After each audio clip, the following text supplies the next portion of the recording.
अस्सलामुअलैकुम। Chapter number 2 નો છેલ્લો topic electron રચના. Electron રચના સમજતા પહેલા આપણે કાલે અરાઉન્ડ 7 થી 8 તત્વોની ઇલેક્ટ્રોન રચના વિશે સમજ્યા હતા. આજે 1 થી લઈને 30 સુધીના તત્વોની ઇલેક્ટ્રોન રચના વિશે જોઈશું.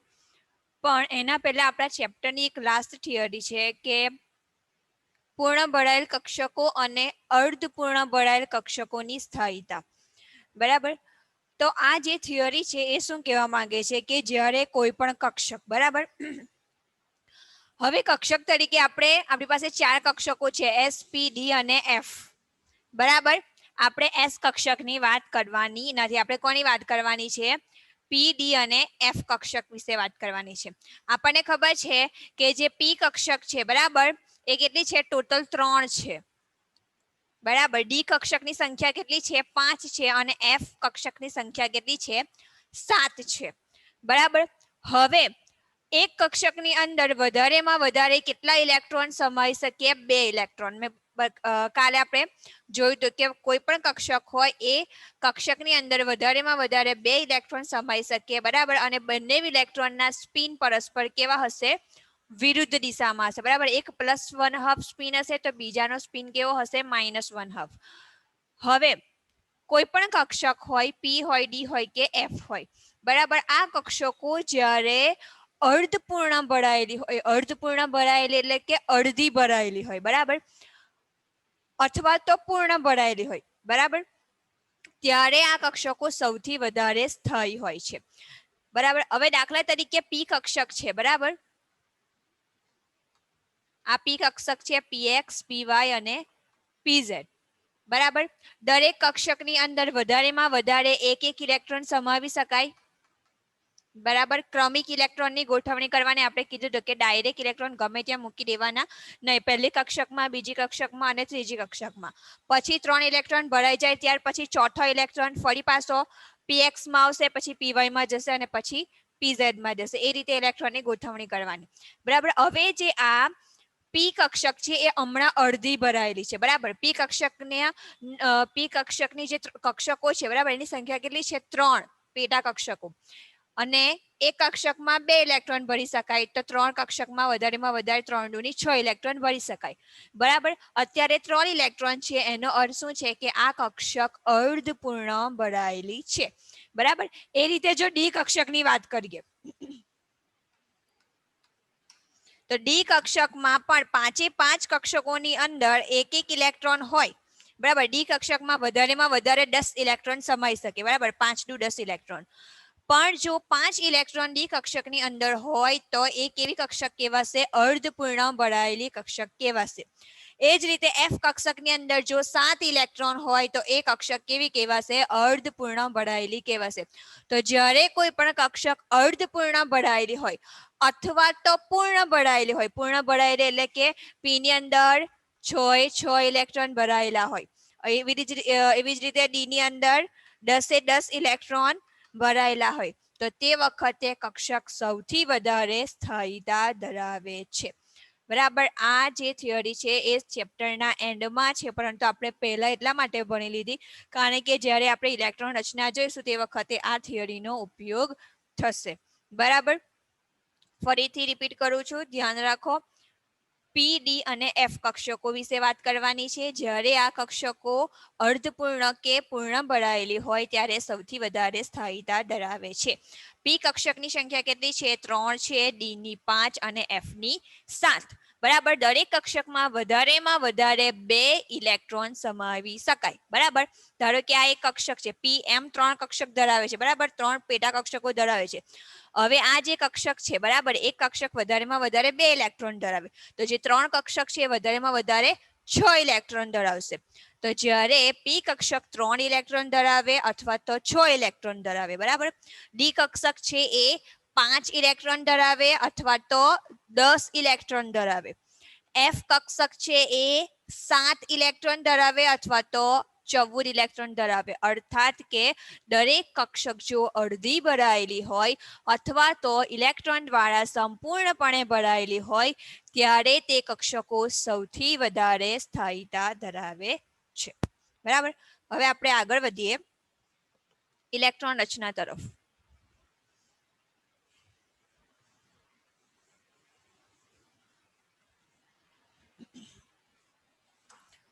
ચલો આપણા આવર્ત પુસ્તકની અંદર પરમાણુ ક્રમાંક 1 ધરાવતું બરાબર સૌથી પહેલું તત્વ કયું છે hydrogen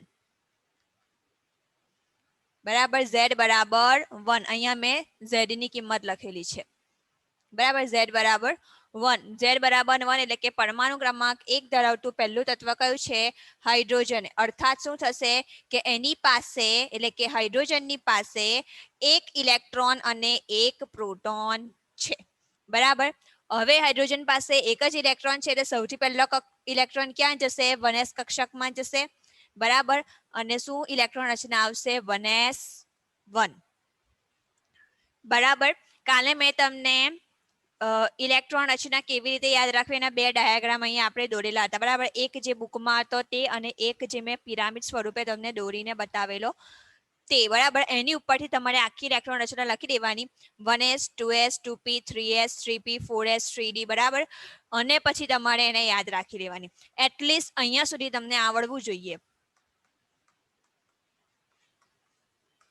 1s 2s 2p 3s 3p 4s અને 3d આટલે સુધી તો મિનિમમ આવડવું જ જોઈએ આના કરતા વધારે આવડે તો ઘણું સારું કારણ કે આના કરતા આગળ પણ ઇલેક્ટ્રોન રચનાનો યુઝ થાય છે નહીં કે ખાલી આટલું જ આના કરતા પણ આગળ ઇલેક્ટ્રોન રચના જાય છે અને આપણને આવડવી જોઈએ પણ જો કોઈને યાદ ના રહેતું હોય એવું થાય કે મને તો યાદ રહેતું જ નથી તો આટલા સુધી તો તમારે યાદ રાખવું જ પડે બરાબર ચાલો સૌથી પહેલો ઇલેક્ટ્રોન ક્યાં જશે 1s માં હાઇડ્રોજન પાસે એક ઇલેક્ટ્રોન છે બરાબર s કક્ષકમાં વધારે કેટલા ઇલેક્ટ્રોન આવી રે બે ઇલેક્ટ્રોન બરાબર તો અહીંયા કેટલા અહીંની ઇલેક્ટ્રોન રચના શું થશે 1s1 ચાલો પરમાણુ ક્રમાંક 2 બરાબર ધરાવતો તત્વ કયું છે હિલિયમ હિલિયમનો પરમાણુ ક્રમાંક 2 છે એટલે એની પાસે 2 પ્રોટોન અને 2 ઇલેક્ટ્રોન છે ચાલો તો હિલિયમની ઇલેક્ટ્રોન રચના શું આવશે 1s2 બરાબર આ રીતે દર્શાવવાનું બરાબર આ 1s કક્ષક છે એની પાસે કેટલા ઇલેક્ટ્રોન છે હાઇડ્રોજન પાસે એક ઇલેક્ટ્રોન હિલિયમ પાસે કેટલા ઇલેક્ટ્રોન છે 2 ઇલેક્ટ્રોન તો એક ઇલેક્ટ્રોન ઊભો આવશે બીજો ઇલેક્ટ્રોન આડો આવશે બરાબર 1s2 ચાલો ત્રીજું તત્વ કયું છે આપણું લિથિયમ ચાલો 1s માં 2 ભરવાના બરાબર એક બાકી રહેશે તો ક્યાં જશે 2s માં જશે ચાલો 1s2 અને 2s1 બરાબર 1s2 2s1 ચાલો આ 1s કક્ષક થઈ ગઈ 2 ઇલેક્ટ્રોન ભરી દીધા ત્રીજો ઇલેક્ટ્રોન ક્યાં જશે 2s માં બરાબર ઈઝી છે એકદમ ચાલો હાઇડ્રોજન હિલિયમ લિથિયમ બેરિલિયમ બરાબર પરમાણુ ક્રમાંક 4 હવે જો 2s1 એટલે કે s કક્ષક છે એક જ ઇલેક્ટ્રોન ભરાયેલો છે બરાબર હજુ બીજો ઇલેક્ટ્રોન અહીંયા આવી રહેશે તો અહીંયા શું લખવાનું 1s2 2s2 બરાબર દર્શાવી દેવાનું કક્ષક સ્વરૂપે 4 એ 4 ઇલેક્ટ્રોન બરાબર આ 1s ના 2 ઇલેક્ટ્રોન આ 2s ના 2 ઇલેક્ટ્રોન ચાલો પાંચમું તત્વ છે બોરોન બરાબર પરમાણુ ક્રમાંક 5 ધરાવતું તત્વ કયું આવશે બોરોન ચાલો અહીંયા 1s માં કેટલા ઇલેક્ટ્રોન આવશે s કક્ષક છે એટલા માટે 2 ઇલેક્ટ્રોન બરાબર 2s માં પણ s કક્ષક છે એટલે 2 ઇલેક્ટ્રોન તો 2 ને 2 4 ઇલેક્ટ્રોન ભરાઈ જશે પાંચમો ઇલેક્ટ્રોન ક્યાં જશે 2p કક્ષકની અંદર ચાલો અહીંયા લખવાનું 1s2 2s2 2p1 બરાબર આ જ ઇલેક્ટ્રોનને અહીંયા કક્ષક સ્વરૂપે દર્શાવી દેવાના 1s2 2s2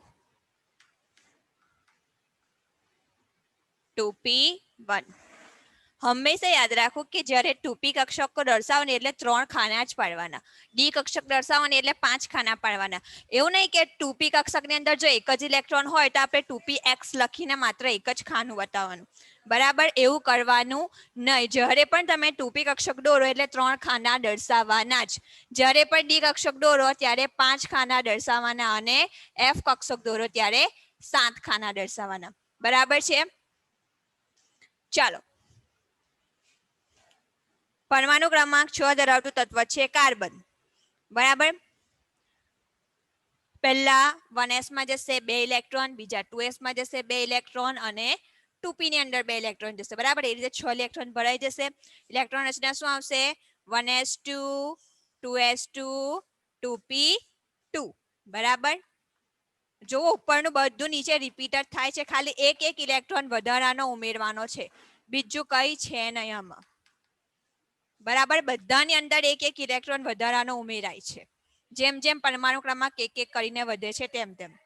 બરાબર. ચાલો, પરમાણુ ક્રમાંક 7 ધરાવતું તત્વ છે નાઇટ્રોજન. બરાબર. 2 ને 2 4. બરાબર. પી માં કેટલા આવશે? 3. ચાલો, 1s2 2s2 2p3.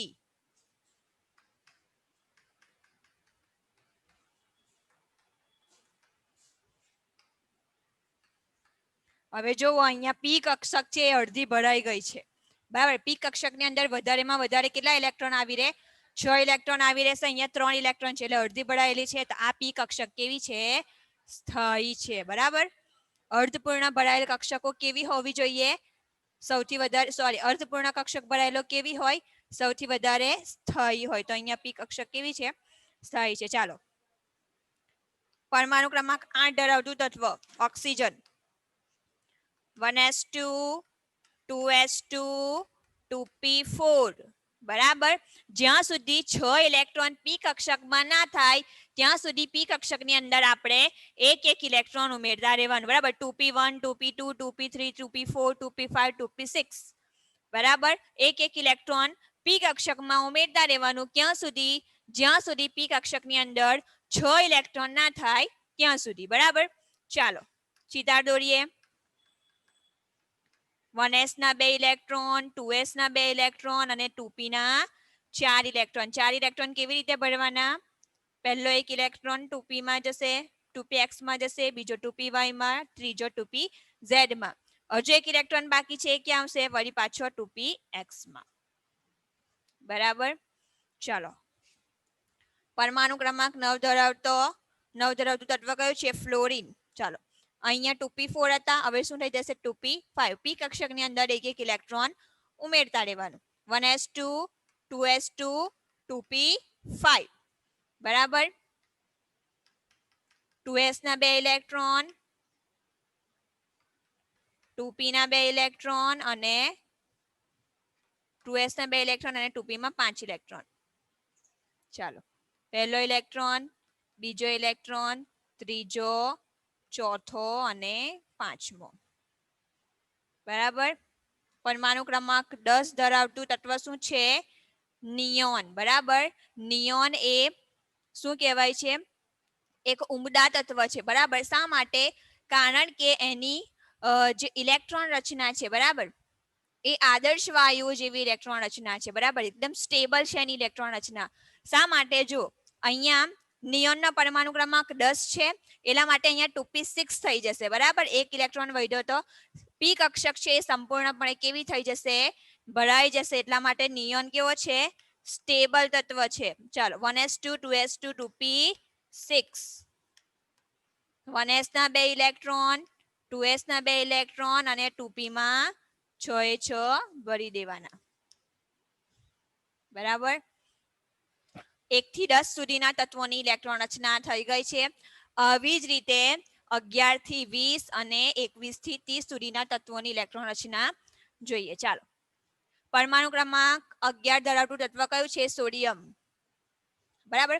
હવે તમારે શું કરવાનું? આટલી લાંબી ઇલેક્ટ્રોન રચના લખવાની નહીં. 1s2 2s2 2p6. ક્યારે? પરમાણુ ક્રમાંક 10 પછી. બરાબર. પરમાણુ ક્રમાંક 10 પછી તમારે આખી લાંબી ઇલેક્ટ્રોન રચનાને લખવાની. અહીંયા શું લખી દેવાનું? કૌંસમાં, ચોરસ કૌંસમાં લખી દેવાનું નિયોન. બરાબર. આનો અર્થ શું થશે? કે ચોરસ કૌંસમાં તમે નિયોન લખેલું છે એનો અર્થ શું થશે? કે અહીંયા નિયોનની ઇલેક્ટ્રોન રચના છે 1s2 2s2 2p6. બરાબર.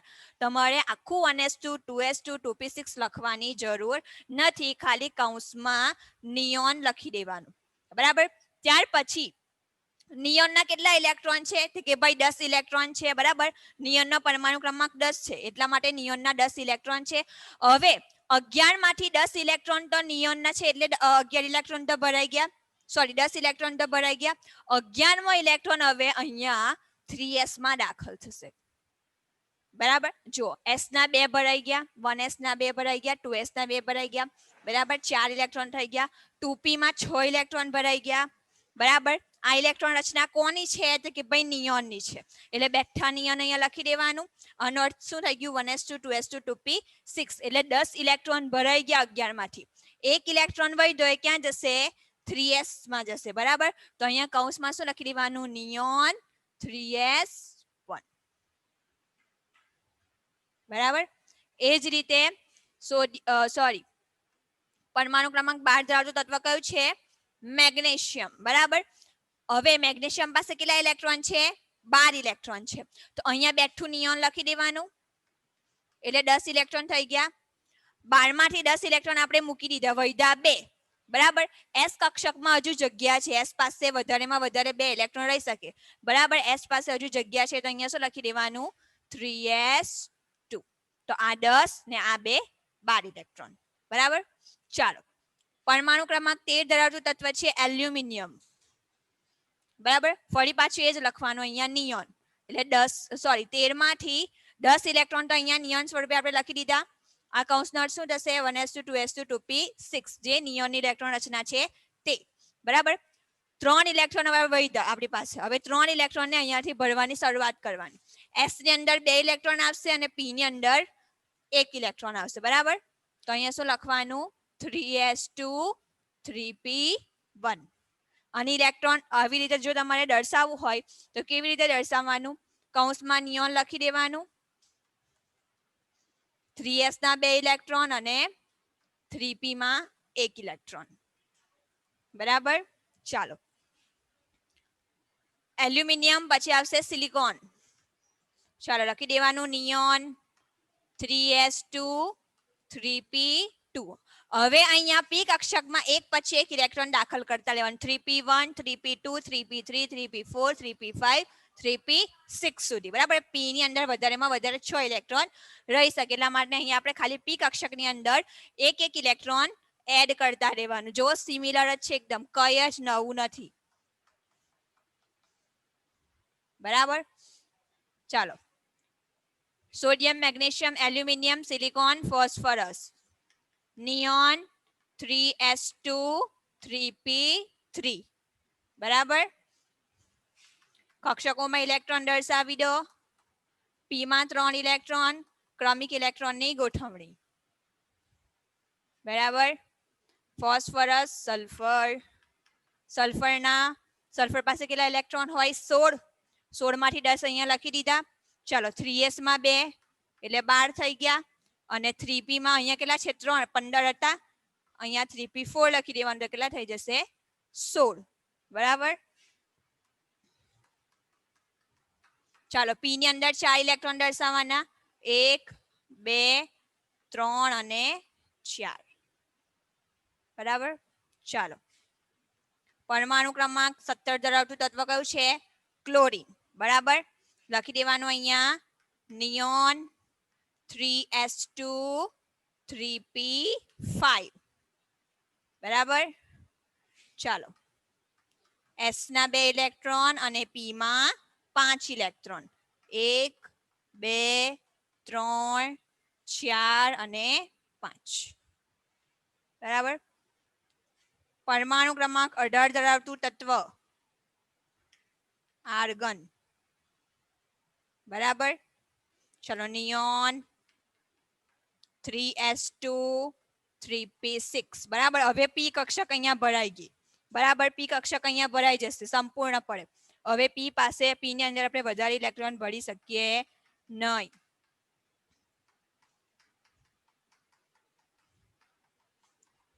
જો અહીંયા p કક્ષક સંપૂર્ણપણે ભરાયેલી છે. જેવી રીતે નિયોનની અંદર p કક્ષક સંપૂર્ણપણે ભરાયેલી હતી બરાબર.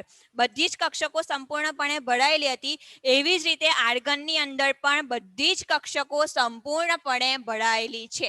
છેલ્લી જે પી કક્ષક છે એ પણ 6 ઇલેક્ટ્રોન દ્વારા સંપૂર્ણપણે ભરાયેલી છે. એટલા માટે આર્ગનને શું કહેવામાં આવે છે? આદર્શ વાયુ કહેવામાં આવે છે, ઉમદા વાયુ કહેવામાં આવે છે, અથવા તો નિષ્ક્રિય વાયુ પણ કહેવામાં આવે છે. શા માટે એવું કહેવામાં આવે છે? કારણ કે એમની ઇલેક્ટ્રોન રચના કેવી છે? શ્રેષ્ઠ છે. બરાબર. શ્રેષ્ઠ શા માટે છે? કારણ કે બધી જ કક્ષકો છે એ સંપૂર્ણપણે ભરાયેલી છે. એટલા માટે તેઓ કેવા તત્વો છે? સ્થાયી તત્વો છે. જ્યારે કોઈ પણ તત્વ સ્થાયી હોય તો એ જનરલી કોઈ પણ પ્રકારે રિએક્શન કરે નહીં. બરાબર. એની પાસે બધું જ છે. એની પાસે પૂર્ણ કક્ષક ભરાયેલી છે, ઇલેક્ટ્રોન પણ છે સંપૂર્ણપણે.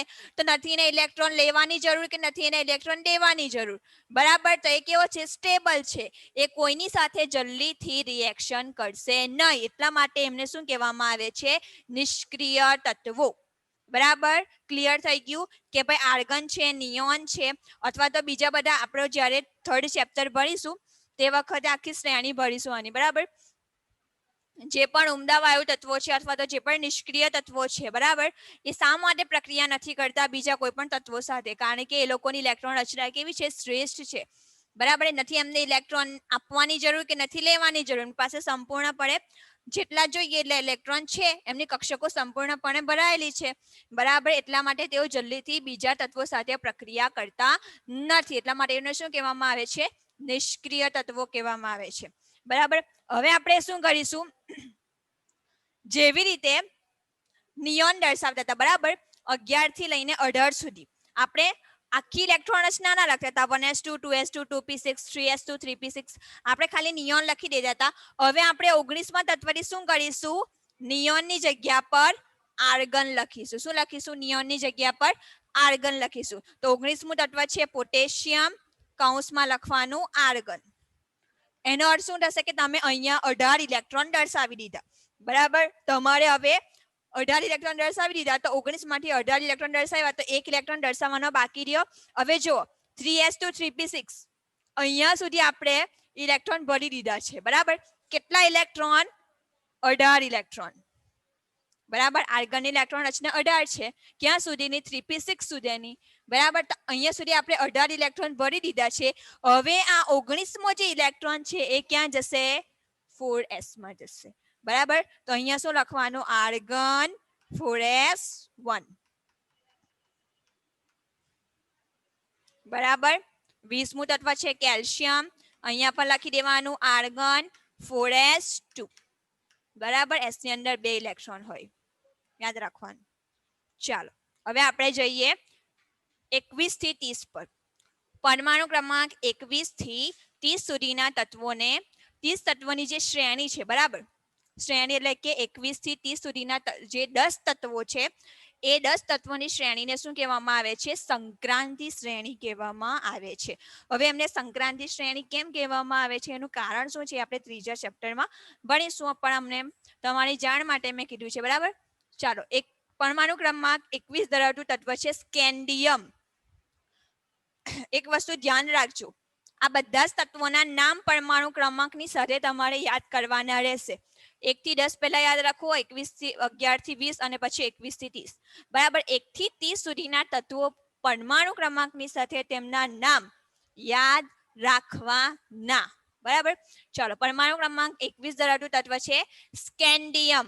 બરાબર. ચાલો, અહીંયા લખી દેવાનું આર્ગન. એટલે 21 માંથી 18 ઇલેક્ટ્રોન આપણે ભરી દીધા છે. બરાબર. અહીંયા સુધી ભરી દીધા છે. હવે 21 માંથી 18 ભરી દીધા છે. બરાબર. તો બાકી કેટલા વધ્યા? 3 ઇલેક્ટ્રોન વધ્યા. 3 ઇલેક્ટ્રોન અહીંયાથી ભરવાના. 4s2 3d1. હવે જો અહીંયા ડી કક્ષક આવી. બરાબર. અત્યાર સુધી પી કક્ષક આવતી હતી, હવે કઈ કક્ષક સ્ટાર્ટ થઈ? ડી કક્ષક. અને આપણને ખબર છે કે ડી કક્ષકની સંખ્યા કેટલી છે? 5. એક કક્ષકમાં જો 2 ઇલેક્ટ્રોન ભરાય તો 5 કક્ષકની અંદર વધારેમાં વધારે કેટલા ઇલેક્ટ્રોન ભરાય? 10 ઇલેક્ટ્રોન ભરાય. તો જ્યાં સુધી ડી કક્ષકની અંદર 10 ઇલેક્ટ્રોન ના ભરાઈ જાય ત્યાં સુધી આપણે સિરીઝ ચાલુ રાખવાની. બરાબર. ચાલો, સ્કેન્ડિયમ, ટિટેનિયમ. ચાલો, પરમાણુ ક્રમાંક 22 ધરાવતું તત્વ કયું છે? ટિટેનિયમ. અહીંયા શું લખી દેવાનું? આર્ગન.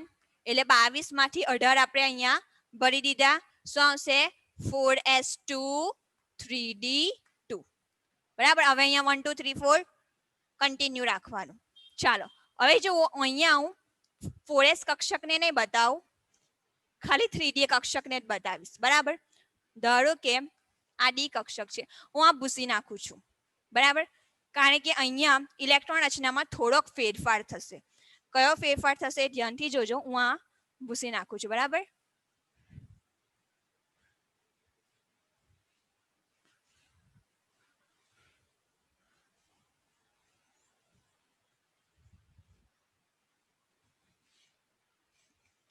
ચાલો 21 માં શું હતું? Scandium, argon, 4s1.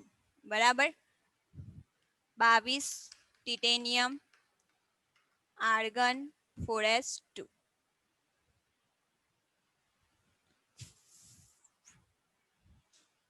આપણા કેલ્શિયમ અને 19 અને 20 તત્વો તો કદાચ રહી ગયા છે. પહેલા 19 20 ની વાત કરી લઈએ. ચાલો 19મું તત્વ છે પોટેશિયમ અને 20મું તત્વ છે કેલ્શિયમ. બરાબર. ચાલો આર્ગન એટલે 18 થઈ ગયા અને 4s1 એક ઇલેક્ટ્રોન એટલે 19. ચાલો કેલ્શિયમમાં કેટલા ઇલેક્ટ્રોન છે? 20. આર્ગન લખી દેવાનું. બરાબર. 18 ઇલેક્ટ્રોન થઈ ગયા, 2 ઇલેક્ટ્રોન બાકી. 4s માં કેટલા આવશે? 2 4s2. ચાલો 21 થી લખીએ. સ્કેન્ડિયમ, આર્ગન જેવું છે એવું બેઠું ને બેઠું, 4s2 પણ બેઠા ને બેઠા. 4s કક્ષક ભરાઈ ગઈ છે એટલે ક્યાં જવાનું? 3d માં જવાનું. તો શું આવશે? 3d1. બરાબર. 1. ચાલો 22 ટિટેનિયમ, આર્ગન, 4s2 3d2. ચાલો 4s ના 2 ઇલેક્ટ્રોન અને 3d માં 2 ઇલેક્ટ્રોન. બરાબર. 23 વેનેડિયમ. બરાબર. પરમાણુ ક્રમાંક 23 ધરાવતું તત્વ કયું છે? વેનેડિયમ. અહીંયા પણ શું આવશે? Argon, 4s2 3d3. 10 ઇલેક્ટ્રોન ના ભરાય ત્યાં સુધી આ ડી ચાલુ રાખવાનું. બરાબર. ડી કક્ષકમાં ઇલેક્ટ્રોન ભરાવાના ચાલુ રાખવાના. ચાલો 1 2 અને 3. ચાલો 24 ક્રોમિયમ, આર્ગન. હવે જોજો અહીંયા ઇલેક્ટ્રોન રચના બદલાશે. અહીંયા શું આવશે? 4s1 3d4. Scandium, titanium, vanadium, chromium. હા ચાલો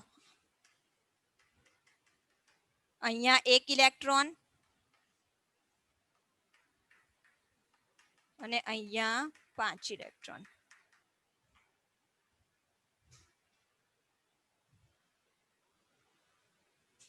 મેંગેનીઝ, આર્ગન, 4s2 3d5.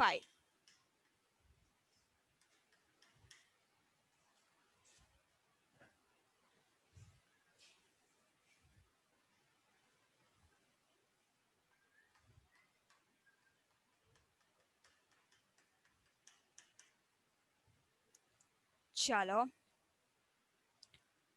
18 19 20 21 22 અને 23. અહીંયા આવશે 4s2 3d5. ચાલો 26 આયન, આર્ગન, 4s2 3d6. 1 2 3 4 5 અને 6. 27 cobalt, argon, 4s2 3d7. 7 electron ભરી દો. 1 2 3 4 5 6 અને 7. બરાબર. 28 માં શું આવશે? નિકલ. બરાબર. લખી દો આર્ગન, 4s2 3d 8 બરાબર 7 ને 7 તો હતા જ વધારાનો એક ઇલેક્ટ્રોન ઉમેર્યા એટલે શું થઈ જશે 8 1 2 3 4 5 6 7 અને 8 ચાલો nickel copper argon 4s2 3d9 હવે જો અહીંયા શું આવશે 4s1 3d10 શા માટે આવું થશે તમને કહું છું બરાબર અહીંયા શું થશે 4s2 માં 2 ઇલેક્ટ્રોન હતા બરાબર 4s2 માંના 2 ઇલેક્ટ્રોન માંથી એક ઇલેક્ટ્રોન ડી કક્ષકમાં જતો રહેશે બરાબર જો આપણે ઇલેક્ટ્રોન રચના લખીએ તો શું લખાશે 4s2 3d9 બરાબર 29 છે પરમાણુ ક્રમાંક તો આ આર્ગનના 18 બરાબર 4s ના 2 એટલે 20 અને 9 29 પણ આપણે આ રીતે ઇલેક્ટ્રોન રચના લખવાની નથી આપણે શું લખવાનું છે 4s1 3d9 સોરી 3d10 શા માટે જો અહીંયા 4s કક્ષકમાં એક ઇલેક્ટ્રોન દર્શાવવાનો 1 2 3 4 અને 5 જો આપણે આ રીતે ઇલેક્ટ્રોન રચના લખીશું તો શું થશે 4s2 3d9 બરાબર એટલે કે એક જે 3d કક્ષક છે એની અંદર જે છેલ્લી કક્ષકમાં એક ઇલેક્ટ્રોન ખાલી રહેશે હવે આપણે ભણી ગયેલા છે નિયમ કે જ્યારે કોઈ પણ અર્ધપૂર્ણ કક્ષક હોય અથવા તો પૂર્ણ કક્ષક હોય એ કેવી હોય છે સ્થાયી હોય છે હવે આ કોપરની જે ડી કક્ષક છે એને સ્થાયી થવા માટે માત્ર એક જ ઇલેક્ટ્રોનની જરૂર છે તો અહીંયા શું થશે 4s ની અંદર રહેલો જે એક ઇલેક્ટ્રોન છે એ એક ઇલેક્ટ્રોન ડી કક્ષકમાં જતો રહેશે બરાબર તો અહીંયા 2 ઇલેક્ટ્રોનમાંથી એક ઇલેક્ટ્રોન 4s પાસે રહેશે અને એક ઇલેક્ટ્રોન ડી કક્ષકની જે છેલ્લી કક્ષક છે એની અંદર ભરાઈ જશે બરાબર તો આ જે ડી કક્ષક છે એ સંપૂર્ણપણે પૂર્ણ ભરાયેલી થઈ જશે અને એ સ્થાયીતા પ્રાપ્ત કરે એટલા માટે 4s માંનો એક ઇલેક્ટ્રોન ક્યાં જાય છે છેલ્લી ડી કક્ષકમાં જાય છે શા માટે ડી કક્ષક સંપૂર્ણપણે ભરાઈ જાય એટલા માટે તો યાદ રાખવું કોપરની ઇલેક્ટ્રોન રચના શું આવશે 4s1 3d10 ચાલો 30 નિકલ કોપર અને ઝિંક આર્ગન 4s2 3d10 બે ઇલેક્ટ્રોન અને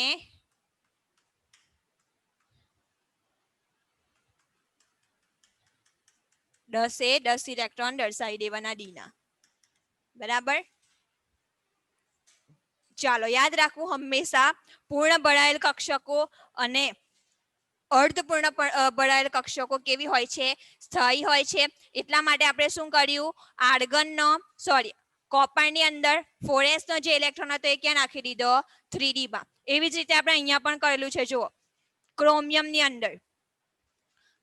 અંદર શું આવશે 4s માનો જે એક ઇલેક્ટ્રોન છે અહીંયા 2 ઇલેક્ટ્રોન આવશે બરાબર 4s ની અંદર 2 ઇલેક્ટ્રોન હોય પણ આપણે શું કરીશું 4s નો જે એક ઇલેક્ટ્રોન છે એ ડી કક્ષકને આપી દઈશું તો અહીંયા શું થઈ જશે 4s1 3d6 બરાબર તો અહીંયા શું થઈ જશે એક ઇલેક્ટ્રોન સોરી 3d5 ડી ની અંદર 5 ઇલેક્ટ્રોન હોય તો કક્ષક કેવી હોય અર્ધપૂર્ણ ભરાયેલી હોય હકીકતમાં ઇલેક્ટ્રોન રચના કેવી આવે 4s2 3d4 હવે આવશે બરાબર 4s2 3d3 છે એના પછી શું આવે 4s2 3d4 પરંતુ આપણે શું લખવાનું છે 4s1 3d5 શા માટે 4s નો જે એક ઇલેક્ટ્રોન છે અહીંયાનો એક ઇલેક્ટ્રોન આપણે કોને આપી દેવાનો ડી કક્ષકને આપી દેવાનો જેના કારણે ડી કક્ષક છે અડધી ભરાઈ જશે અર્ધપૂર્ણ કક્ષકો વધારે સ્થાયી હોય છે એટલા માટે s નો એક ઇલેક્ટ્રોન કોને આપી દેવાનો ડી કક્ષકને આપી દેવાનો યાદ રાખવાનું ક્રોમિયમ અને કોપર બંનેની ઇલેક્ટ્રોન રચના બીજા બધા જે તત્વો છે એની ઇલેક્ટ્રોન રચના કરતા કેવી છે જુદી છે બરાબર બંને તત્વોની અંદર 4s માનો એક ઇલેક્ટ્રોન છે કઈ કક્ષકમાં જતો રહે છે ડી કક્ષકમાં શા માટે કારણ કે ક્રોમિયમની અંદર ફોરેસમાંનો એક ઇલેક્ટ્રોન ડી કક્ષકમાં જવાથી ડી કક્ષક અર્ધપૂર્ણ ભરાયેલી થઈ જશે, એટલે કે અડધી ભરાઈ જશે. અને કોપરની અંદર ફોરેસમાંનો એક ઇલેક્ટ્રોન ડી કક્ષકમાં જવાથી ડી કક્ષક આખી ભરાઈ જશે. બરાબર. જ્યારે જ્યારે કક્ષકો અડધી ભરાયેલી હોય અથવા તો આખી ભરાયેલી હોય તે વખતે તેઓ વધારે સ્થાયી હોય છે. એટલા માટે એસમાંના જે ઇલેક્ટ્રોન છે એ ક્યાં જતા રહેશે? ડી કક્ષકમાં જતા રહેશે. બરાબર. અહીંયા તમારી ઇલેક્ટ્રોન રચના અને બીજા ચેપ્ટરની છેલ્લી જે થિયરી હતી અર્ધપૂર્ણ ભરાયેલ કક્ષકો અને પૂર્ણ ભરાયેલ કક્ષકોની સ્થાયીતા એ પૂર્ણ થાય છે. આવતા લેક્ચરમાં આપણે નવું ચેપ્ટર સ્ટાર્ટ કરીશું. ત્યાં સુધી બીજા ચેપ્ટરમાં તમને ખબર છે પીડીએફ મળી ગયો છે. જેટલા ટોપિક હોય બીજા ચેપ્ટરના એને યાદ કરજો. અને ભણી તો બધું જ ગયા છે, પરંતુ જે ટોપિક નથી એને પણ યાદ કરજો, કારણ કે ભલે એક્ઝામમાં નહીં પૂછાય પરંતુ આગળ તમને કામ લાગશે. બરાબર. તો આવતા લેક્ચરમાંથી આપણે નવું ચેપ્ટર સ્ટાર્ટ કરીશું.